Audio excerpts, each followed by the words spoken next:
All right, I think we finally have our cue to begin. So I'm going to welcome all of you once again to the third edition of Tackling Insurgent Ideologies. We normally do this conference in the summer. We've been doing this, like I said, the third edition. We've been doing it to talk about the spread of radicalization, violent extremism, and what we can as a whole of society do to counter some of these trends. We decided to go ahead with our conference in a truncated form online this year, keeping in mind the pandemic. And in fact, the pandemic also gave us the backdrop against which to have some of these conversations, because we've been seeing various drivers of what kind of social and political violence, ideological violence we're seeing, sort of come from the kind of climate we're living in today as well. Just to give everybody a heads up, we have 40 panelists across 8 panels today and tomorrow from 12 nationalities and 13 countries. So we're quite proud to have actually pulled this off in these circumstances. We'd also like to thank our partners from major tech platforms, Facebook, Twitter, Hewlett Foundation. The UN Counterterrorism Enforcement Directorate is a knowledge partner as well. So we thank them for their support. And without further ado, I'd like to actually go on to the first panel. And we thought that this would be the sort of big picture panel to set the conversations going over the next few sessions. It's titled Tackling the Corona Infodemic. Our speakers are Professor Ali Khan Mahmoodabad from Ashoka University, where he teaches political science and history, a colleague of mine. Mahima Kaur, who's the Public Policy Director of Twitter India. Thank you, Mahima. You're certainly in the firing line of this conversation as well. Rema Rajeshwari, Senior Police Officer from the IPS in Telangana, who has really taken the fight against misinformation and disinformation to the root. And Yevhen Fedchenko, extremely honored to have you join us. You're the co-founder and chief editor of stopfake.org based in the Ukraine. You're a leading expert on Russian disinformation campaigns. And I'm sure as we're looking at the US elections in a few months from now, there's a lot of attention on you as well and your work that you're doing. So thank you all very much for being here. Let me actually start with you, Mahima, this conversation, because, one of the ways in which we're seeing rumor, conspiracy theory, ideological strong positioning spread is through people's social media accounts. And I know that tech platforms have been doing their very best to counter this kind of material as it comes online. But maybe you could sort of lay the landscape for us and walk us through some of the challenges while combating terrorism and violent extremism that you have seen specific to the pandemic. Yeah, thank you, Maya, and hi, everyone. Good to be on a panel with you this morning. Let me give the view from here in terms of the view from Twitter, but maybe even other tech companies who may have similar experiences, perhaps not the same, because we are an open platform. So Twitter has a very unique challenge often. And I think the strength of the open platform, is that there's a diversity of voice, but also what happens is that, I would count another strength is that everybody knows what's going on. And so Twitter is a great place to also be able to see what's taking place in society and what people are talking about.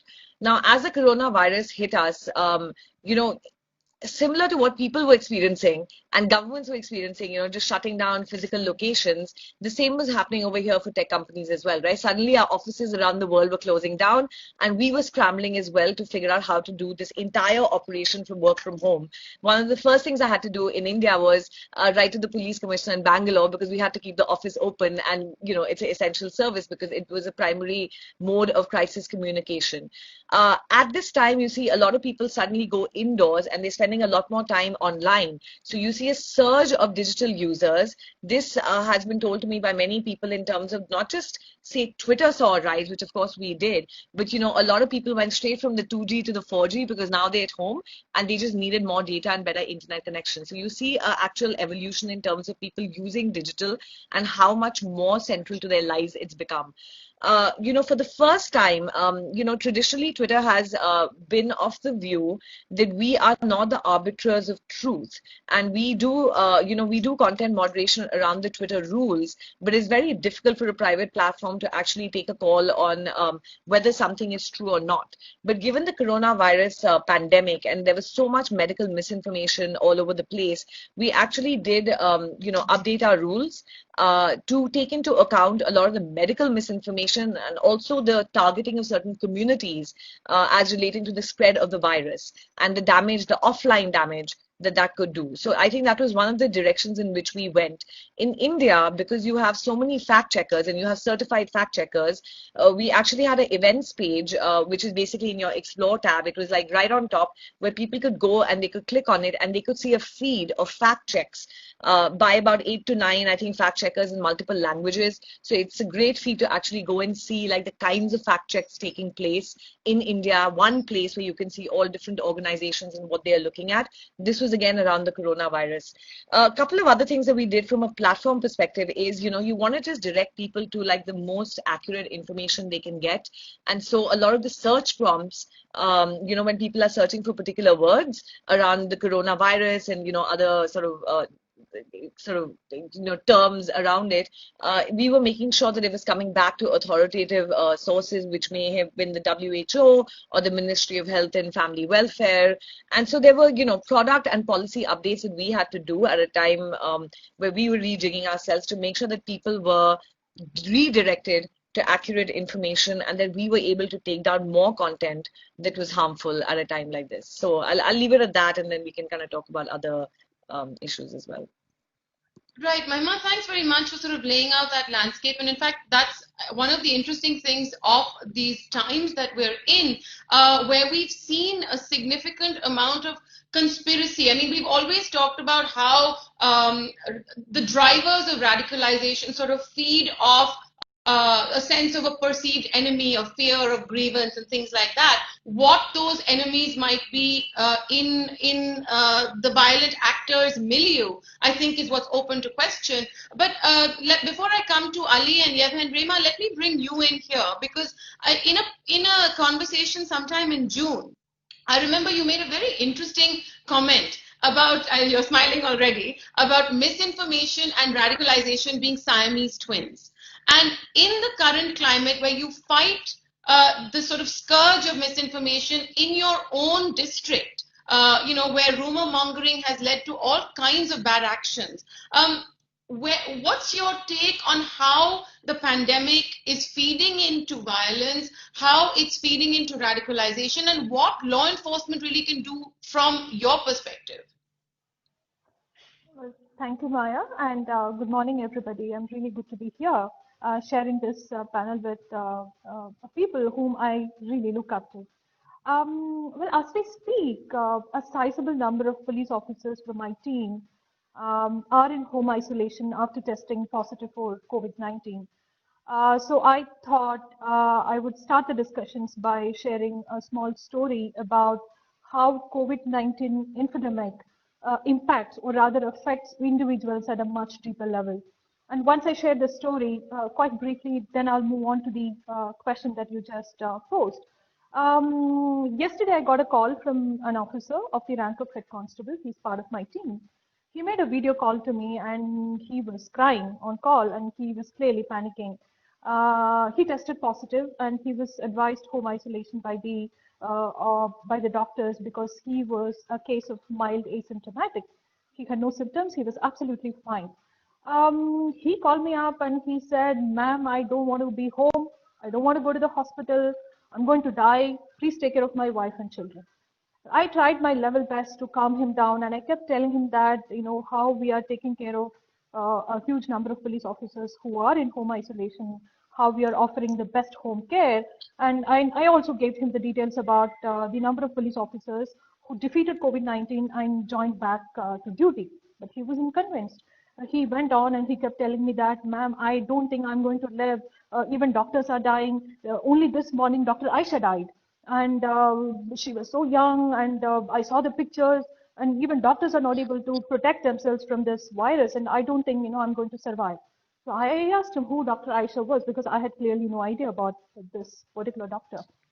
He said he saw something in his Facebook feed and also in some of the WhatsApp groups about this particular video and some images about this very young doctor from Kamareddy district of Telangana who died of COVID. So he kept telling me that no, I'm not going to survive. Well, I've been away from social media for some time, so I clearly missed out on the Dr. Aisha story. So I went back and I checked. Well, a classic case of echo chamber effect. The viral selfie of Dr. Aisha, identified as a young doctor who succumbed to COVID-19, had been circulating in social media for the past few weeks. And I think this was a hot trending topic on the 2nd of August, which was Sunday. Many celebrities, including the ones with verified handles, tweeted, retweeted, and it was widely shared by thousands of internet users. And fortunately, by then, I think by yesterday or the day before, some of the fact checkers have debunked the story, and turns out that the image which was being circulated as that of Dr. Aisha has been in circulation since 2017. It was probably lifted from one of the websites, and some website on dental clinic, and many websites have used this story. Turned out to be a fake story. The moral of the story here is that how viral misinformation or unverified content plays with the public perception. Here I'm talking about this one small example of an officer from my own team. In spite of my assurances, my promises, giving him examples of how we take care of them, how the administration has come up with such a great medical infrastructure to take care of the COVID positive patients. He was not ready to believe me. I'm his boss, and I've been taking care of him since 4 months. But he didn't want to believe me because he has seen so much feeds in the social media platforms that he almost believed that he was going to die. So this definitely, social media definitely plays a huge role in public perception of critical healthcare infrastructure, and especially during a crisis like this, it is very important. And I don't think we can afford to have an unregulated digital space which will put lives in danger. And the answer to your question, Maya, I thought I will answer that in detail during the course of the webinar. To put it simply, like I always said, that they are Siamese twins. They are inseparable. Let me just give one small example, and with that I'll end this part of my conversation. See, if you look at how radicalization happened in the past, traditionally, if you have read about radicalization, extremist organizations had to put in so much efforts. It wasn't easy to reach out to people and radicalize them. Now, with social media and internet, it has become much more easier. The process has become way too simplified, and it's pretty quick. And you look at the case of the lone wolves attacks, of ISIS. Who is radicalizing them? It's like an online community, and people are radicalizing themselves. There's a lot of mutual radicalization happening there. And radicalization cannot survive on the plank of truth. You need to have unverified information. You need to have half-truths. Without half-truths, there's no way anybody can be radicalized. You tell somebody the truth, he's going to apply his rationality, and he may never become a radicalized individual. So that's the connection between radicalization and misinformation.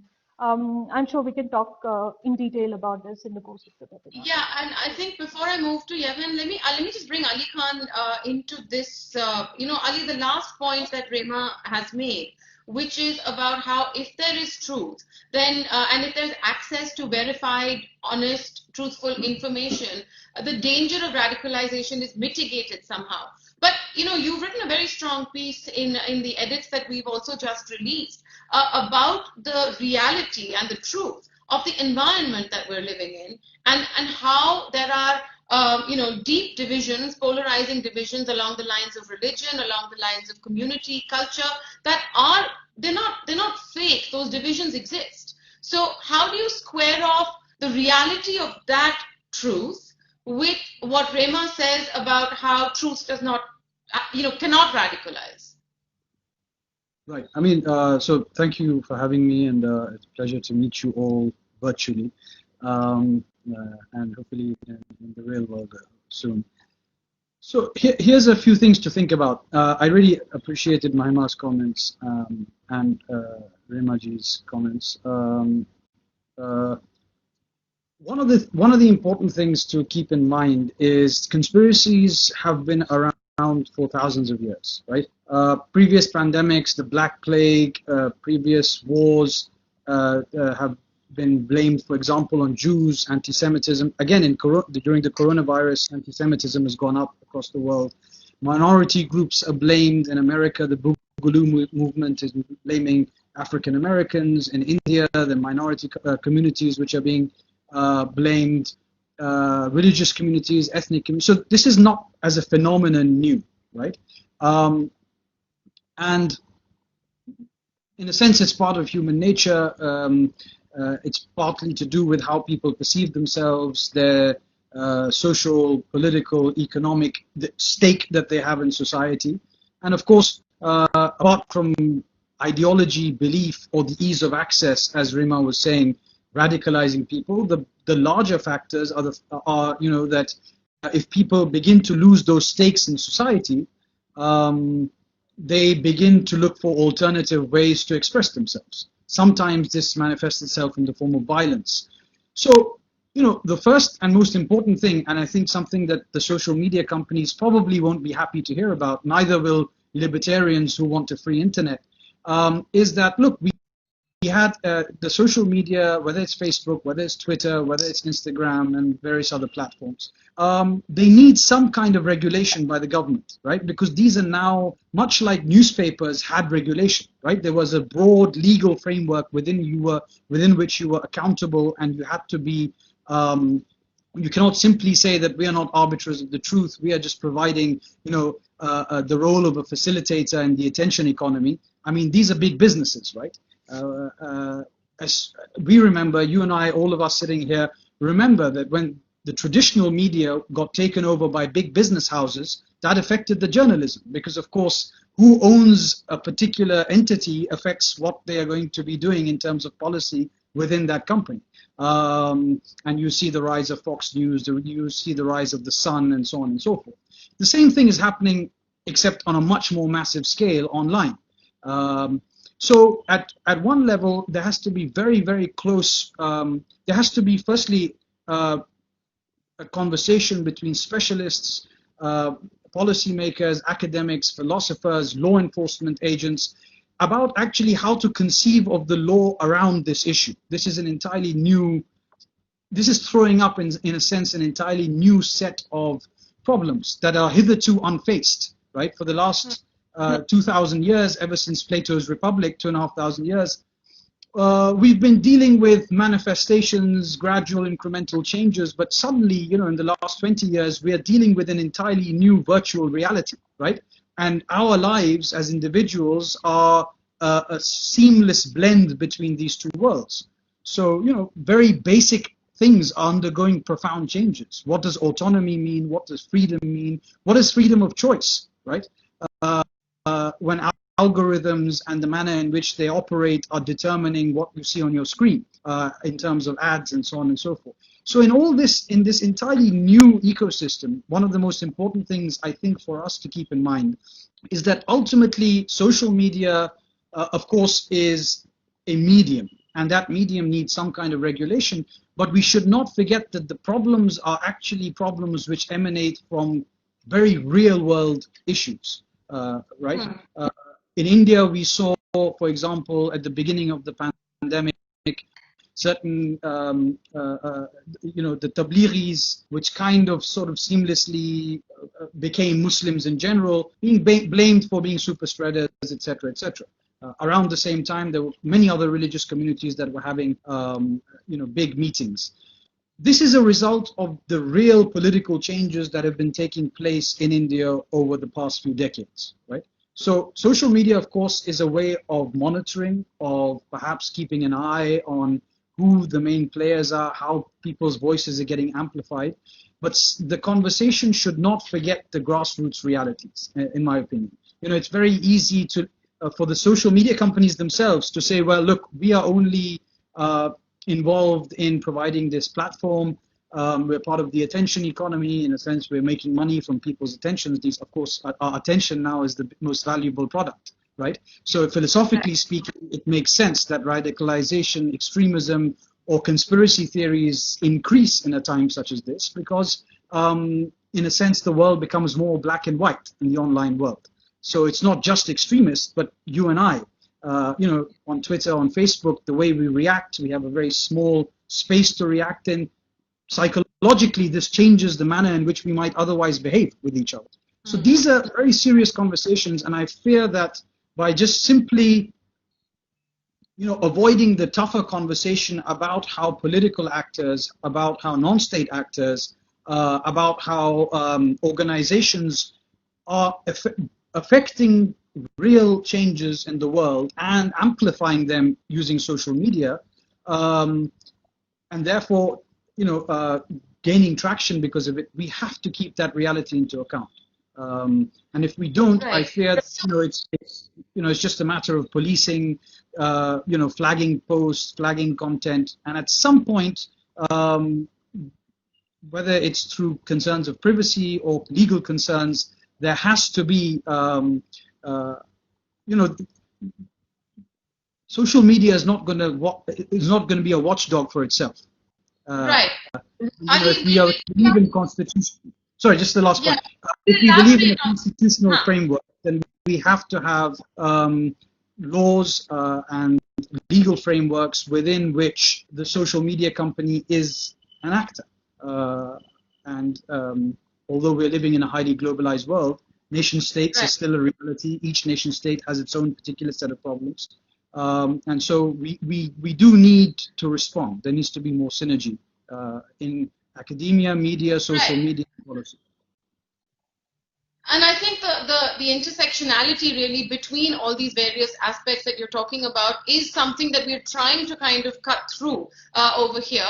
I'm going to ask Yevhen the next question, but before I do that, I would like to tell all the people who are attending this webinar, there is a little tab at the bottom of your screen where you can actually type in your name and a question. So if you have a question for any of our panelists, do put them in there. They will come to us and we'll take the questions from there.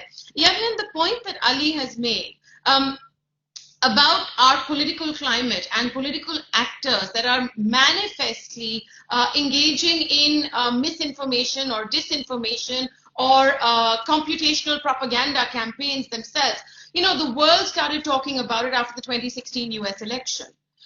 We're seeing another election now 2 months down the road. We in India were saying that, welcome to the conversation because we've been having it for a few years before the Americans caught up. But you have actually really aggressively worked on who these actors are and how they spread and they feed on conspiracy theory, they feed on this idea of fear and grievance, and we're seeing actual violence. We're seeing enemies being created out of nothing, out of communities that have been disenfranchised. Ali pointed out minorities across the world that are feeling the heat of these kinds of conspiracy theories, whether they're immigrants, whether they're Muslims in India, whether they are, Black Americans in the United States. And we're seeing this kind of feeding of fear and feeding, therefore, of violence. So you're having the conversation in the virtual world and you're seeing the violence in the real world. Now, regulation is a tricky space. But, what are your thoughts on all this? Thank you so much, first of all, for bringing me into this conversation. And so I represent here Stop Fake, which is a fact-checking organization. And for us, as well as you said, this problem did not arise 2 years ago or 3 years ago because we've been battling disinformation for 6 years already within the context of Russia's war against Ukraine. And as most my co-panelists were mentioning, non-state actors from Ukrainian perspective, a state actor, Russia is one of the biggest perpetrators that want to use this information, this opportunity with COVID to bring more chaos and uncertainty to the conversation. And if we talk about violence in Ukraine's case, it's not only violence between communities or against minorities. It's actually a large-scale war where disinformation and misinformation is not only opportunistically used, but also is created on a purpose to contribute more to this war. And I would give you just one example. This year we celebrate 40th anniversary of so-called Operation Infection, when Soviet Union implanted a story into Indian press about HIV/AIDS being invented by Pentagon as a biological weapon. And this is a great example because now we see how COVID is also weaponized by different states, including Russia, and they want to use it as additional leverage to get more geopolitical influence over Ukraine, but not only limited to. For example, we can look at the very similar topic as this AIDS story.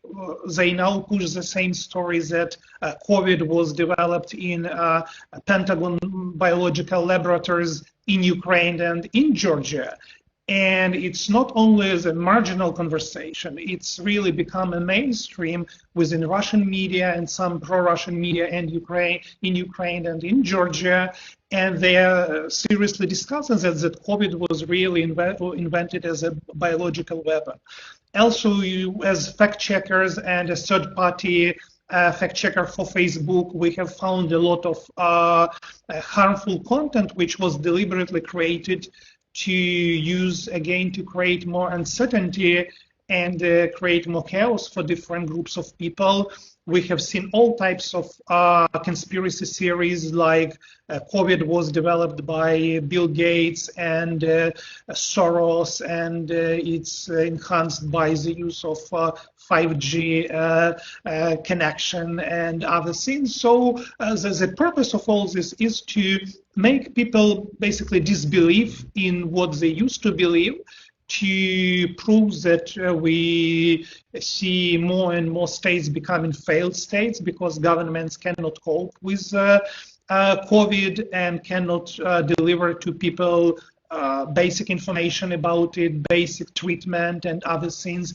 And so this basically creates a good infrastructure to disrupt whole countries and governments from within, and this is very dangerous. Also, we've seen when governments, Russian governments or Chinese governments, were using COVID as a public relations event when they've been delivering some small aid to other countries like Italy, and they've been saying, look, European Union was doing nothing for you people in Italy, but here Russia comes and deliver you to help you and other things, which also again works to disrupt European Union from within and to get some geopolitical gains in all this.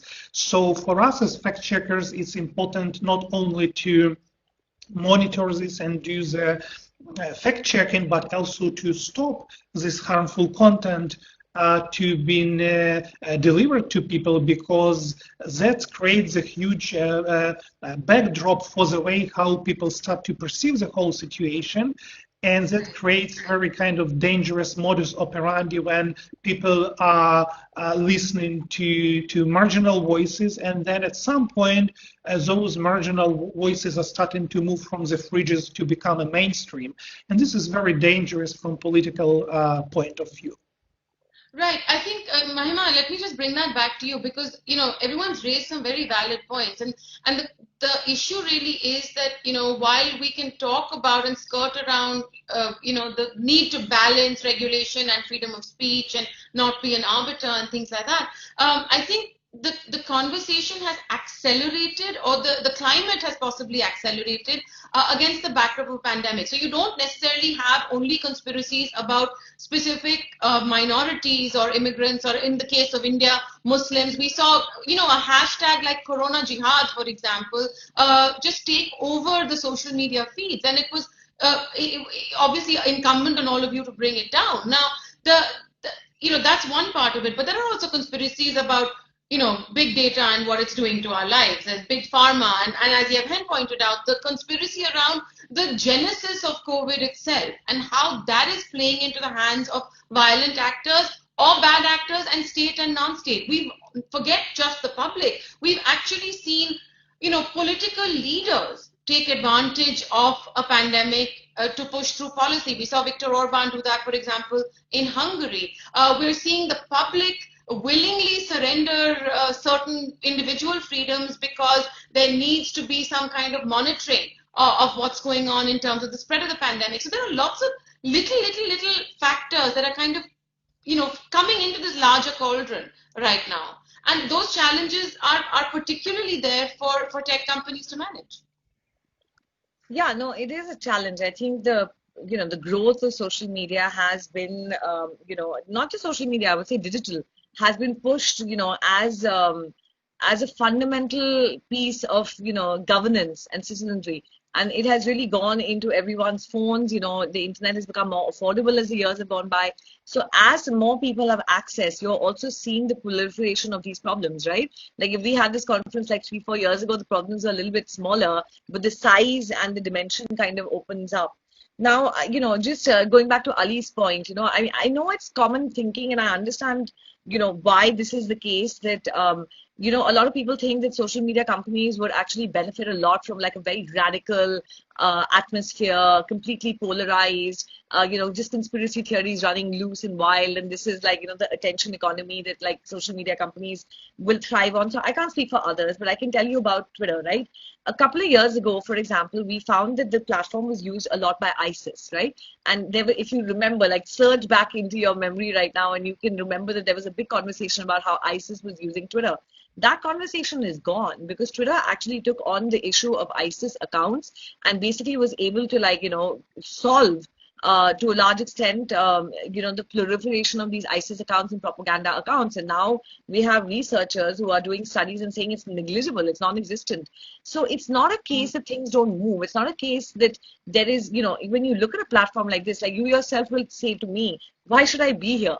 Like, why should I be here? It doesn't make sense for a Twitter because we don't believe in this fundamentally. It doesn't make sense for the business because brands don't want to be next to this kind of content anymore. They don't want to advertise next to this content. And fundamentally, you believe that you're a platform that gives a voice to people and speaks to power. So when that is in your DNA, then you do have to solve this problem which you mentioned, right? Like you are an open platform and people are using you from all walks of life. Now we can't obviously divorce the offline from the online. And there are obviously factors offline that exacerbate the online. But I can only speak to say what a Twitter does. Like if you look at what we have done in terms of cross-industry collaboration, the GIFCT, for example, is something that was started as a voluntary sort of association of organizations who would talk to each other around terrorist incidents. That has been turned into a full-fledged non-profit with its own executive director, with civil society partners and academics and experts coming in and giving sort of that kind of feedback that would inform our policies. If you look at not just terrorism, right? Like when you look at like content takedown and you look at like the early version of what we were talking about, it was all related to terrorism and you could identify the actors that you're talking about, say for example, ISIS. Now you moved into a place, where you have different problems in different countries. Like we're just hearing about Russia and Ukraine and what the conversation there is. Some of it completely new to us because India is always talking about India and our problems here, right? But this is happening across different geographies. And so you need to have a principle-based approach in terms of the policies that you come up with so that you can take down the maximum content which is harmful and it leads to offline harm or it's damaging in some way. So I think the approach is really that whether it's a violent extremist group, whether it's a terrorist organization, whether it's a non-state actor and we're able to track that through the way they use bots and they proliferate, accounts, it should be principle-based because we understand what we're trying to take down so that it's not ad hoc. I mean, very simply put, content takedown can be seen very political based on what you're taking down. If you don't have a principle around which you're taking it down, then it just seems very arbitrary. So what we strive for is to come up with principle-based policies so that we can take down the maximum amount of content. Having said that, back to the point that you raised, and I'll just reiterate, content takedown is only one part of the whole story. You can keep taking down content, you can keep closing accounts, you can keep doing that. But if fundamentally people don't believe in that truth, right? If you remember Bangalore, it was 5 SMSs a day and still people were rushing to train stations. Like if you are not able to convince people of a truth, right? That's where the problem remains. You can shut down different platforms, but that doubt is there. So one of the things that the government, for example, did was they started with us on Twitter, COVID Seva, which is like a 24/7 handle that, answers people's doubts around coronavirus. That's the kind of thing that you need from day one, I think. So that if people have rumors that they're hearing of, if they are like mildly critical in their approach to the information that they're getting, but they want to go somewhere and just find out for sure, they know the fact-checking websites exist, but they can also go to, say, Twitter handles and handles across platforms to ask that question. So I think part of it is there is an offline world. That is a reality. I think that's something that others can speak for. But from our perspective, you have to really look at it very structurally. What does your platform do? What are the things you can implement? What are the kind of cross-industry, cross collaborations that you can be part of to actually stem this in the volume and the speed that is taking place in. So I think that's the way we're approaching this issue. Let me just take that to Ali for a quick minute. Ali, this idea that, content moderation is not the full answer. And regulation can be tricky because regulation can also play into the hands of political actors, and particular ideologies. So it can be a good thing and a bad thing. And how is anyone expected to strike that balance if there is a regulatory framework that you're talking about? What is it that you'd like to see? Well, I mean, the regulatory framework is, of course, a kind of placing limits or creating a framework. So 2 points. One, to speak to Mahima's point about ISIS. So, as far as ISIS is concerned, there's a kind of global consensus across the board that this is a terrorist organization. Right? And so it's very easy to build consensus. And Brookings did a report with Twitter on this, where they mapped ISIS supporters, how they were operating. It was an interesting report. And of course, Twitter cooperated with the Brookings Institute as far as that's concerned. But the point is actually a lot of the radicalism or the extremism that we are seeing has been mainstreamed, right? There is no consensus on that. Whether it's in India, whether it's in America, whether it's in parts of the Middle East or in Europe, in Ukraine or in the Crimea and so on. These are mainstream political opinions, right? Which goes back to my last point that, of course, as I was saying also, that the real world issues still matter a great deal. In my opinion, one big thing that I feel both social media companies as well as political parties can do is to actually, if you think about it, most of us and the generation that is growing up now in the last 15 years, they know how to use one of these devices by simply obtaining it and then figuring it out, right? There are some countries in Northern Europe where they're introducing the world of the internet as a part of your school curriculum. And I think this is something to build on, which is very important because,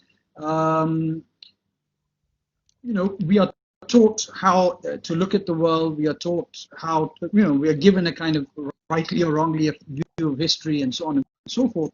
It's now more important than ever that the generation that is growing up is actually taught by in their private or public schools about what this beast is, which is called the internet, right? I mean, we quite literally now hold infinity in the palm of our hand. I am a scholar on virtually everything because of Sheikh Google or Ayatollah Wikipedia, so or Yogi YouTube, if you like. But the point is that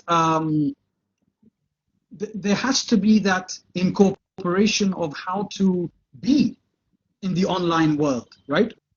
My virtual identity. So I think this is going to obviously play out over the next few decades because essentially we are all part of a gigantic kind of guinea pig experiment because we are dealing with industrial size persuasion. I mean, I'm with all due respect to Mahima, it is a fact, and there have been enough studies about this. The Oxford Center for the Internet is writing about this. This book, for instance, by James William, which is I would recommend to all of you and to anyone who's watching this panel.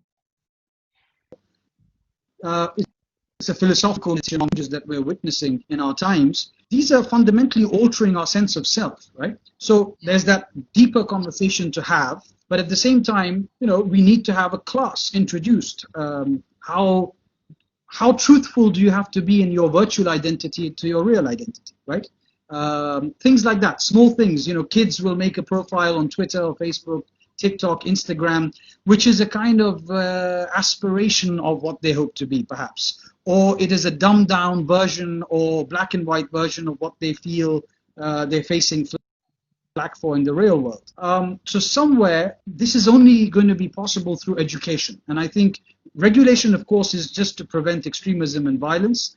But the larger changes, in order to be able to create a healthy conversation, and in my opinion, only be done through schooling, through education from a very young age, because now kids as young as 4, 5, 6 are navigating their way around.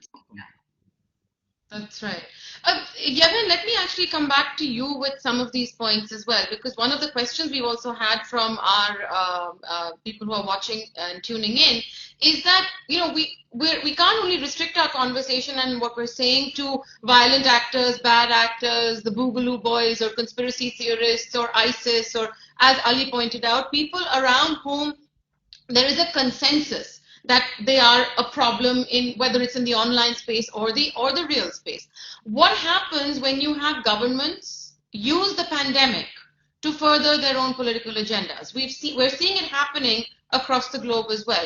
I'll come back to Rema for a couple of questions, but I want you to come in on this as well, because where do you then identify something as fake, something as government propaganda, something as something that's happening in the real world? How do you manage that? Yeah, it's a great question, because we see the growing attempts of different governments, including Russia's government, which I already mentioned, to use this whole situation and to weaponize geopolitics and their relations with different countries, or the whole set of countries like European Union or NATO or any other things. And sometimes at the kind of lower level, it's very difficult to define who is behind this malign information.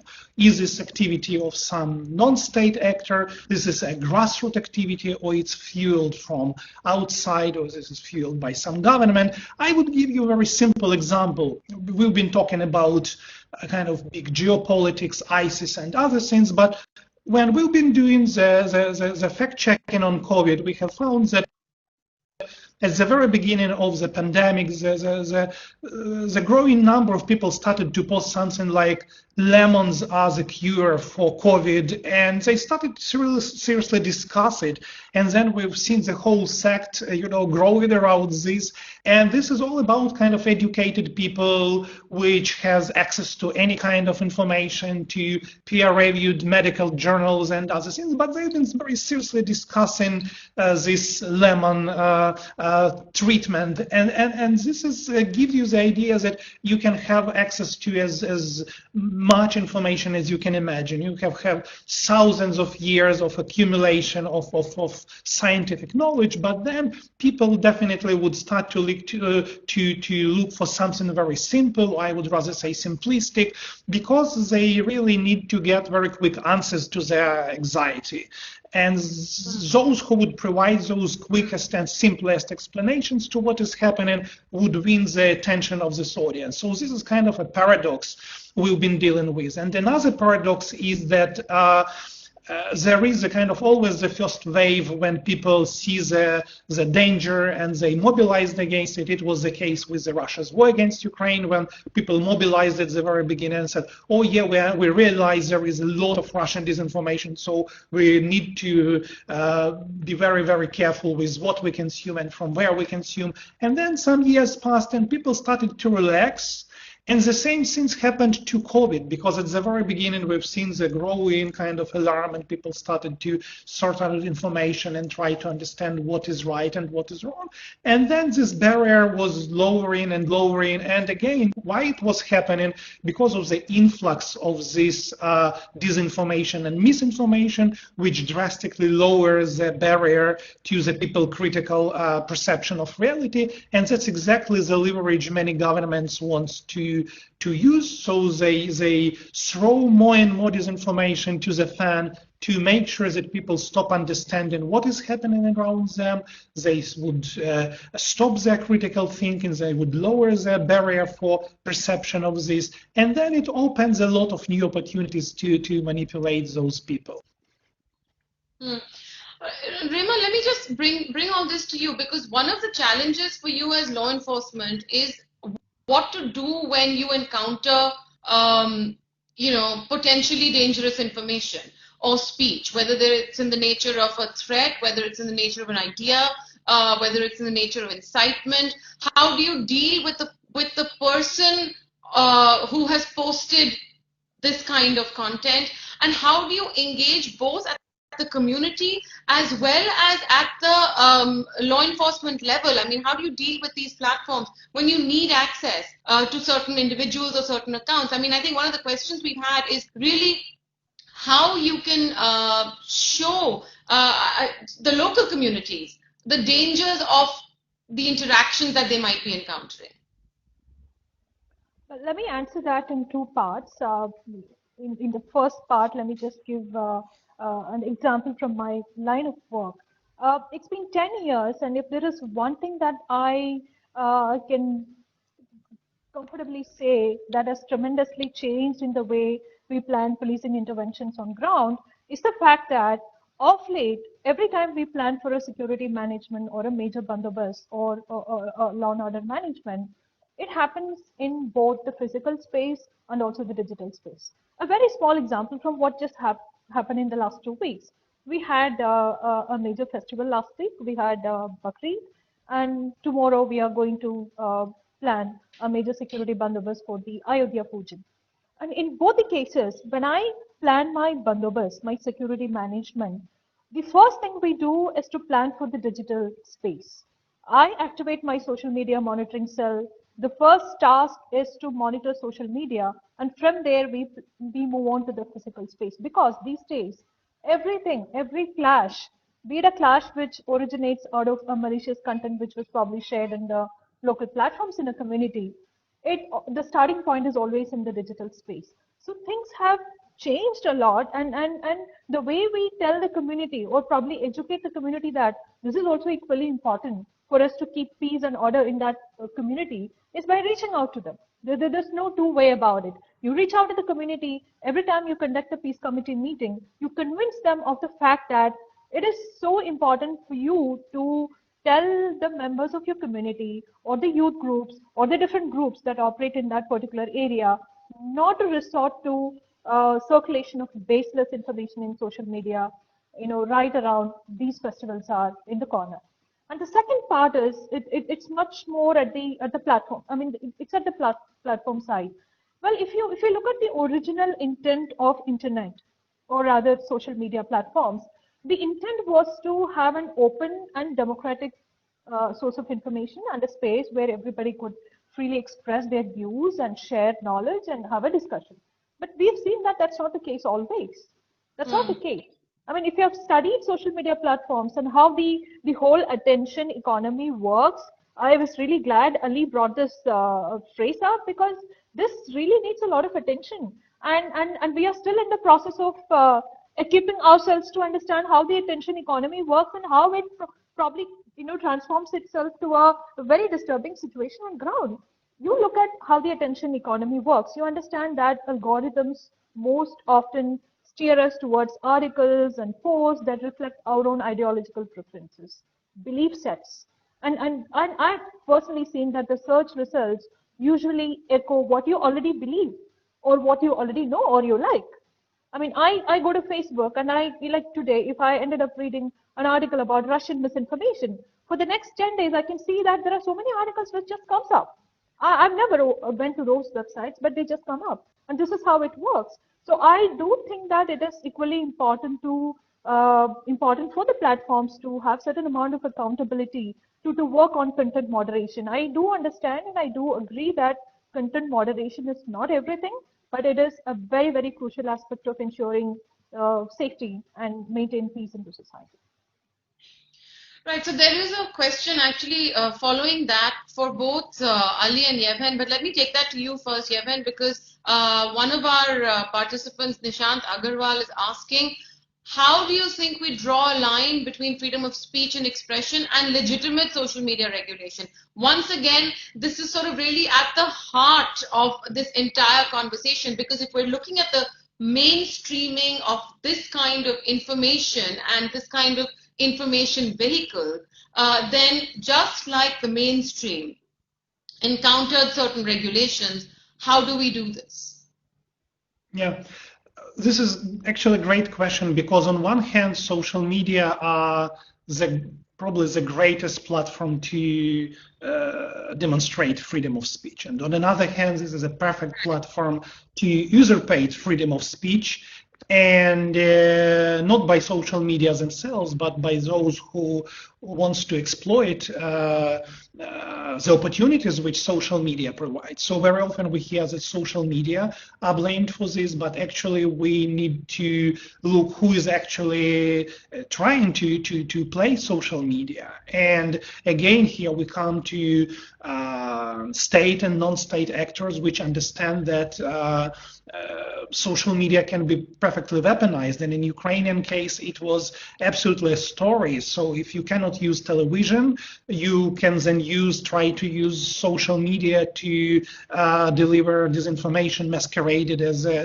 a real information. And so there's the line between freedom of speech and usurpation of freedom of speech, and basically the fight against democracy using the democratic the most democratic platforms as social media are, is very, very kind of a thin line between them. And from our point of view, fact-checking delivers a lot, because we started to do fact-checking for Facebook since March, and we see great results for that, because previously we could only monitor what is happening over there, but now we can downplay their importance of those messages which are not true, and we can also influence the monetizing side of this. And this is very important for those media that tried to deliver those pieces of fake disinformation. So they are now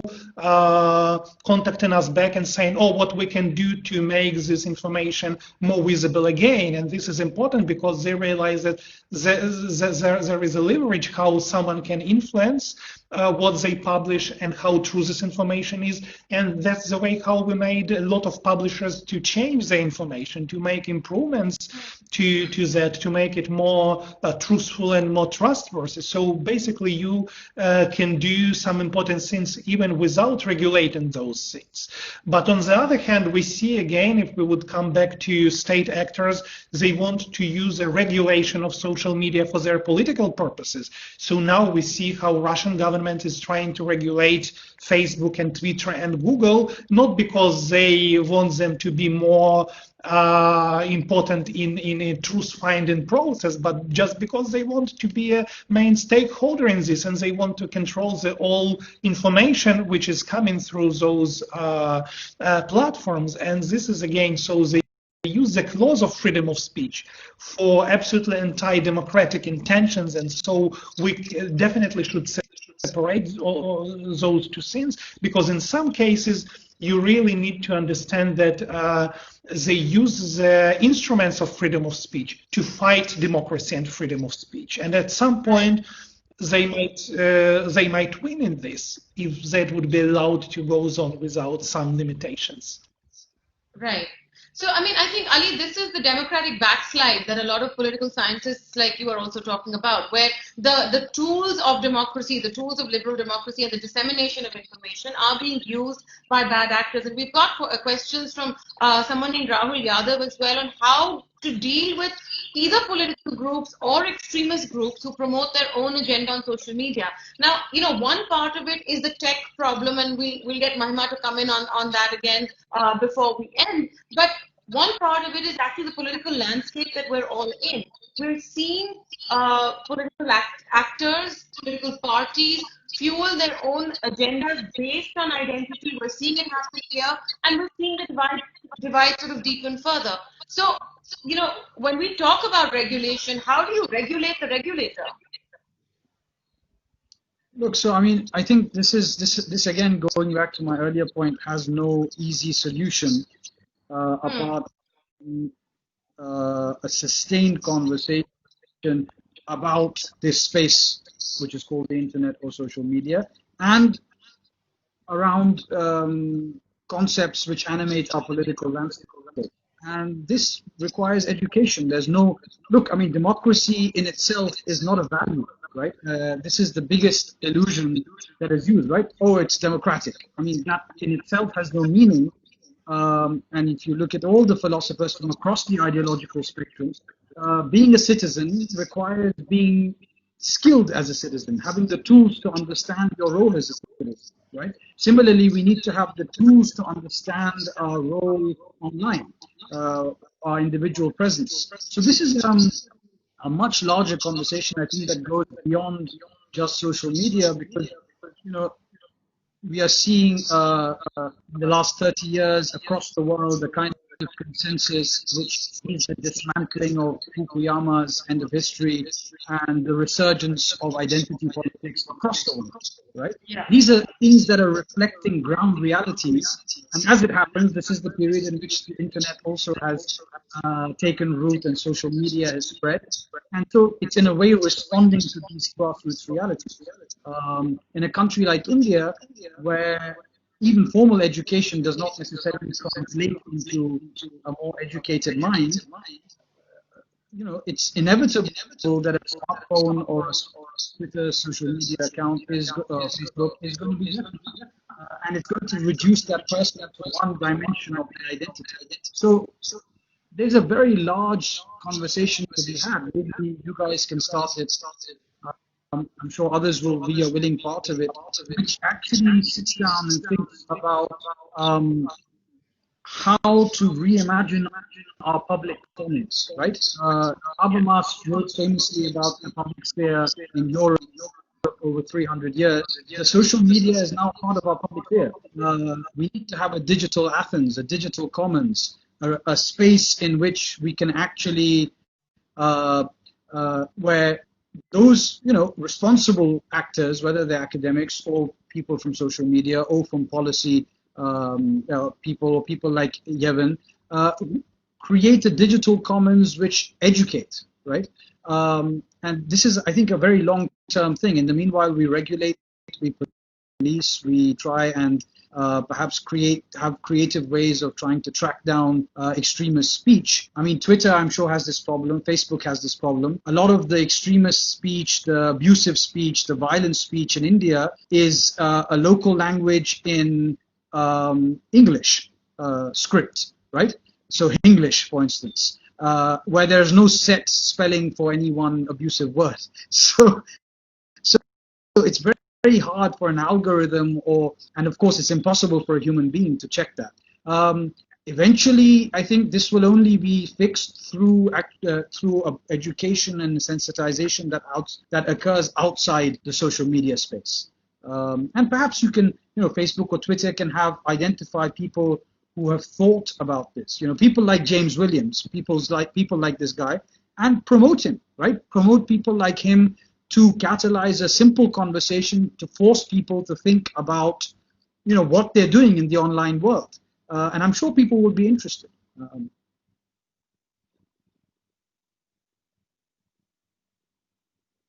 Maya, can't hear you, Maya. Hear you, Maya. Sorry, my mic was on mute. I'm saying that there's a lot of questions that have come in, but that's a good point that Ali has made to sort of leave the conversation on as well. And the fact is, we're seeing, as we were planning this panel, we were seeing hearings on Capitol Hill where the top tech CEOs and management are being faced with tough congressional questions. We're seeing the debate really take on a different proportion in the United States as the election campaign heats up and approaches. But I think the questions that people have for tech companies, for companies like Facebook and Twitter, are these about the way the public sphere has been shaped, the digital public sphere that we all inhabit today, the questions of attention, the questions of not having binary and reductive conversations, but being allowed space for a little bit of thought, the constant need for speed. What are platforms themselves going to do to sort of partly fix the problem that many say they've created? Is this for me? That's right, Mahima. Yeah, I thought it sounded like it was for me. Yeah, Maya, I mean, I think part of what we're seeing right now is we need to, we are dealing with a lot of new issues and issues that are becoming very big, and they need to be studied with very thoughtful responses. So I can only sort of answer from a point of work done and work still being done, right? And work being evaluated. So to Ali's point, Twitter, as a company has something called the Trust and Safety Council.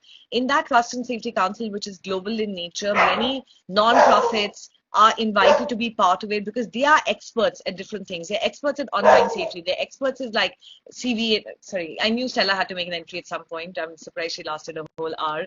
But that's my dog for most people who know.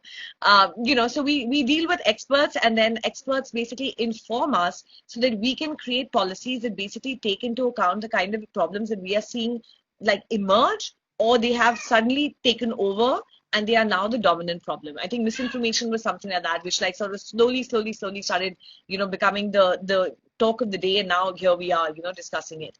Other things, you want to study how your platform has been used. Twitter really believes, and even to Kevin's point, we believe in an open internet, right? We don't want the response to be that we start closing out internets across the world and a global conversation is not possible anymore. That's not the outcome that we want to see. I think as a platform, I'm sure most of the speakers here don't want to be there in 5 years, where suddenly we've just gone back in time and it's very difficult to have a global conversation. We believe that openness and transparency is part of the Twitter DNA, for example. So what can we do to further that, right?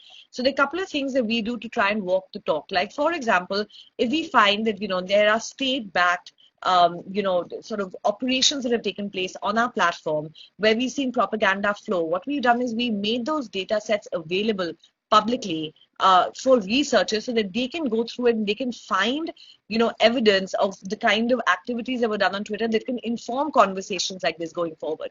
So we're not keeping this knowledge to ourselves, we're actually giving it forward to academics to be able to help inform what we should also do about it in the future. For example, Rema mentioned algorithms, right? If you look at Twitter, you've got that little sparkle icon right on top, and you can choose to actually have content served to you based on what's popular in your network, because some people prefer that. They don't want to read everything. But you can also equally click it so that you get chronological based tweets and you just see everything that comes to you. That's how I do Twitter, right? I see everything that's come to me, but some people just feel like it's too much. They can't make sense of what's going on and they want to basically see a little bit of a ranked timeline. So we leave that to the user, but we don't force that choice down to the user. There are other kinds of things I think that you have to do as a company, looking at the volume and the scale of the program, to get experts, academics, civil society, to deal with governments and the regulation that they might be thinking of, looking at the problems that are today, and also as a product, policies that we are giving to the user so that we are actually giving the kind of choices that need to be given so that people can enjoy this for the productive benefit that it is. And the last one I'll say is I absolutely agree with the dominant thinking over here, which is we are entering a point where digital literacy and understanding has to become part of the curriculum, because this is the reality. I didn't have social media when I was in school.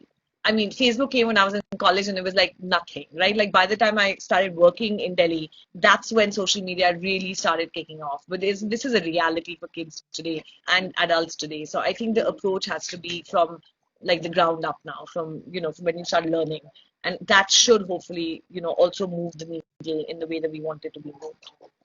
Right. I think we'll have to end the conversation on that note because we've gone well over the hour that was assigned to us. Thank you all very much. There's a lot of food for thought. Ali, I know you made that point in our little chat window about how the global conversation is only happening among certain elites. Many of us are sitting on this screen right now as well. But it is limited. I think we take your point. And I know that as I teach media studies, I also teach my own students about the way they need to read the language that's coming their way, tonality is important, the kind of vocabulary you choose is important, the spellings you use are important, and the reach it has in regional languages. I mean, aspiration, who's your target audience, all these things make a difference when you actually go out there and inhabit the digital world. So, the literacy on that point is, I think, well taken. Rema has pointed out challenges of law enforcement, and the real need to deal with bringing down and curbing the rights that certain people are abusing. The rights of those individuals because they're abusing their freedoms. How do we tackle that? Yevhen, thank you so much. I know that your work is going to increase in the next couple of months, and maybe we'll do another session with you closer to November, where you can tell us what's happening on the global landscape. And Ali, I mean, the point that you made about how we need to actually look at the way behavior has changed, political behavior, social behavior has changed with the advent of technology. I think Mahima's point that we were talking about misinformation in a slow and small way a few years ago. At least that has changed. The attention has gone simply from, radicalization and radical violence and terrorism and Islamist terrorism in its sort of minor and minute ways, to expanding that conversation to all kinds of violence, all kinds of bad actors that are now feeding off each other and feeding off the space that the digital world is providing them. So this is by no means a finished conversation. There's a lot of questions we leave our audiences with, but thank you all, Mahima, Rema, Yevhen and Ali, for joining us on this first opening panel, Tackling the Corona Infodemic, for Tackling Insurgent Ideologies this year. Thank you all so much.